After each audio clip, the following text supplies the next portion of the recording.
তো হ্যালো বন্ধুরা, আমরা আবার চলে এলাম শিপ্রা রান্নাঘরে। তো আজ আমাদের মেনুতে কি কি আছে চলো দেখাই। এই যে দেখো, আজকে আমাদের আছে উচ্ছে আলু ভাজা। এই যে উচ্ছে আলু ভাজা, এই আর আছে এই যে দেখো আমাদের কুমড়ো শাক দিয়ে আর হচ্ছে ডাল। এই যে দেখো,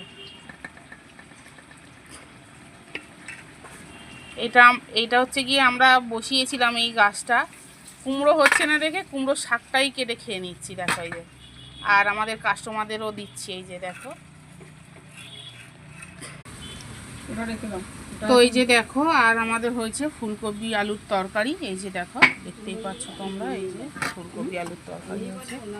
এই যে, তো এই যে দেখো আমাদের ডিমের তরকারি হয়ে গেছে। ডিমের তরকারি আমার হচ্ছে দুজনার যাবে। আর এই যে আমাদের পনিরও হয়ে গেছে। দেখো এই যে আলু দিয়ে হয়েছে। তো সব রান্না আমাদের কমপ্লিট হয়ে গেছে, শুধু মাছটা বাকি আছে আমাদের। এই যে দেখো আমাদের সব খাবার বাড়া কমপ্লিট হয়ে গেছে। আর এই যে মাছের ঝোলটা হয়ে গেছে, এটা দুজনের